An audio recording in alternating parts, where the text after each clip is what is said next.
मसीह यीशु के अजीम और जलाली नाम में आप सबकी सलामती हो। मैं आज क्वाइट टाइम की वर्ष शेयर करना चाहूँगा और हमारे लिए आज का हवाला है लूका की मार्फत लिखी गई इंजील, उसका 22 बाब है और उसकी 17 आयत से 23 आयत तक है।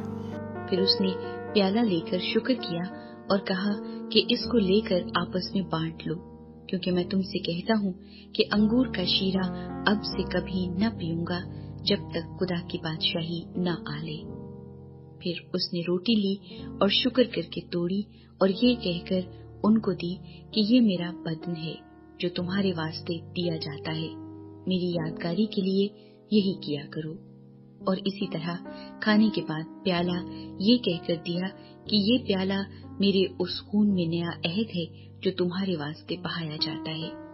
मगर देखो, मेरे पकड़वाने वाले का हाथ मेरे साथ मेज पर है, क्योंकि इब्ने आदम तो जैसा उसके वास्ते मुकर्रर है जाता ही है, मगर उस शख्स पर अफसोस है जिसके वसीले से वो पकड़वाया जाता है।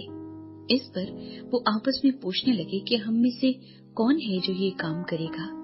यहाँ पर खुदा यीशु मसीह नए अहद के आगाज़ के बारे में बताता है। नया अहद क्या है? हम देखते हैं पुराने अहदनामे के अंदर जब खुदा यीशु मसीह ने खुदा बाप ने मुल्क मिस्र के अंदर बनी इसराइल को आज़ाद किया था, तो उन्हें ये फसा खाई थी।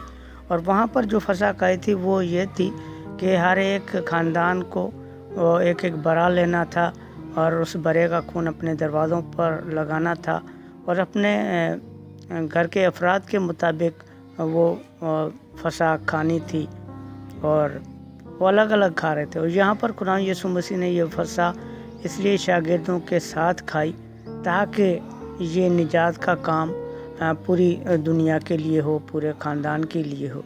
और यहाँ पर खुदा यीशु मसीह ने ना सिर्फ मुझे बल्कि पूरी दुनिया को निजात बख्शी है। निजात कैसे बख्शी है कि उसने अपना खून सलीब पर बहाकर, सलीब आज भी हमारे निजात का निशान है।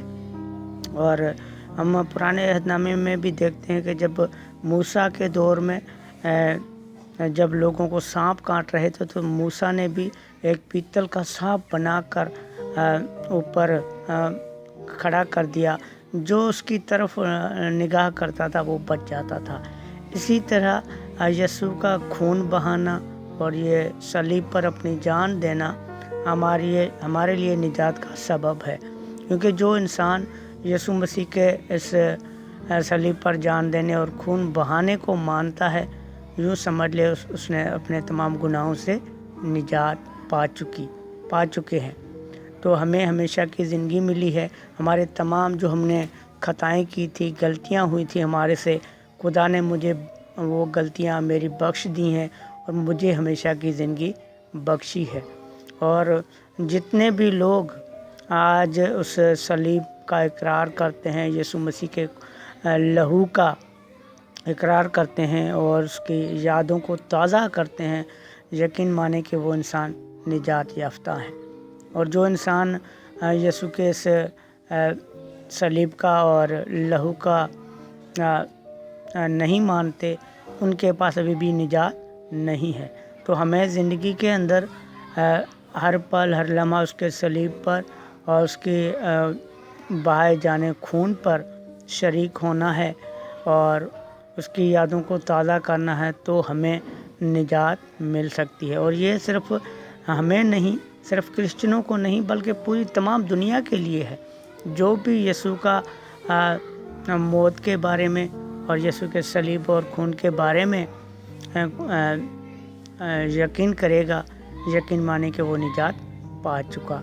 तो हमें ज़िंदगी के अंदर उसके खून में और उसके इस रोटी में, उसके बदन में शरीक होना है, ताकि हम हमेशा की ज़िंदगी को रसीव कर सकें। बाज़ औक़ात हम कहते हैं कि हमने बपतिस्मा ले लिया, हमने सब कुछ कर दिया, लेकिन लोग बोलते हैं कि हमें भी अभी भी गुनाहों से निजात नहीं मिली। लेकिन यीशु ने ये मुकम्मल तौर पर निजात दी। जिस मकसद के लिए खुदा यीशु मसीह इस धरती पर आए थे, वो मकसद सलीब पर जान देने से और अपने खून बहाने से निजात का काम मुकम्मल होता है। तो हमें زندگی میں خدا نے نجات دی ہے، ہم نجات یافتہ ہیں، تو ہمیں دوبارہ غلامی اور گناہ کے جوئے میں نہیں جتنا ہے، بلکہ ہم نجات یافتہ ہیں اور ہمیں ایمانداری اور پرہیزگاری کے ساتھ زندگی بسر کرنی ہے۔ اس نجات کے پیغام کو نہ صرف اپنے تک بلکہ ہر ایک قوم قبیلے تک پہنچانا ہے، تاکہ وہ بھی نجات پا سکیں اور ہمیشہ کی زندگی کو رسیو کر سکیں۔ خداوند آج کے وچن کے وسیلے سے ہم سب کو بڑی برکت دے، آمین۔